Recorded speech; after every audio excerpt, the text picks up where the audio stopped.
గురు పౌర్ణమి వేడుకలను మంచిర్యాల జిల్లా మందమరిలో భక్తులు భక్తి శ్రద్ధలతో జరుపుకున్నారు. ఈ సందర్భంగా సాయిబాబా ఆలయంలో బాబా మూర్తికి పంచామృత అభిషేకం ప్రత్యేక పూజా కార్యక్రమాలు నిర్వహించారు. అనంతరం వేద పండితుల మంత్ర ఉచ్చారణలతో స్వామివారికి పాదుక పూజ హారతులను అందించారు. అదేవిధంగా ఆలయ ప్రాంగణంలో అన్నదాన కార్యక్రమాన్ని నిర్వహించగా భక్తులు అధిక సంఖ్యలో పాల్గొని తీర్థ ప్రసాదాలను స్వీకరించారు. ఉదయం నుండి భక్తులు అధిక సంఖ్యలో తరలిరాగా ఆలయ ప్రాంగణం కిటకిటలాడుతూ సాయి నామస్మరణలతో మారుమోగింది.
గురుడు సాక్షాత్ పరబ్రహ్మ తస్మై శ్రీ గురవే నమః.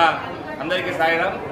ఈరోజు గురు పౌర్ణిమ సందర్భంగా మన సాయిబాబా మందిరం సత్యసాయి సేవా సమితి ఆధ్వర్యంగా జరిగేటువంటి కార్యక్రమం భాగంగా ఉదయం 5 గంటలకు సుప్రభాత సేవతో కార్యక్రమాన్ని ప్రారంభం చేసుకొని 5:30 పంచామృత అభిషేక కార్యక్రమం వచ్చిన భక్తుల చేత చేయడం జరిగింది.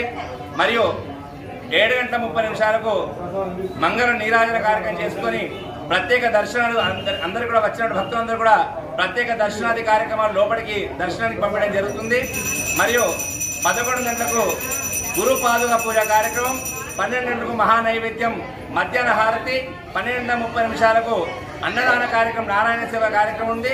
మరియు సాయంత్రం వేళ 6 గంటలకు పునః దర్శన ప్రారంభం చేసుకొని పల్లకి సేవ కార్యక్రమం, మార్కెట్కు వెళ్ళి మళ్ళీ మన ఆలయానికి వచ్చేసి ప్రత్యేక భజన కార్యక్రమం చేసుకొని భవానింపు కార్యక్రమం పరిసమాప్తం చేసుకుని జరుగుతుంది. ఈ కార్యక్రమానికి అధిక సంఖ్య భక్తులందరూ కూడా విచ్చేసి కార్యక్రమాన్ని విజయవంతం చేయడం జరిగింది. అదేవిధంగా ఈ కార్యక్రమానికి భక్తులందరూ కూడా సంపూర్ణ సహకారం అందించి కార్యక్రమానికి సహకరించిన భక్తులందరూ కూడా స్వామి యొక్క పరిపూర్ణ అనుగ్రహం కలగాలి, వారి ఉన్నత స్థాయికి వెళ్లి సంపూర్ణ ఆయురారోగ్యం ఉండాలని భగవంతుని కోరుకోవడం జరుగుతుంది.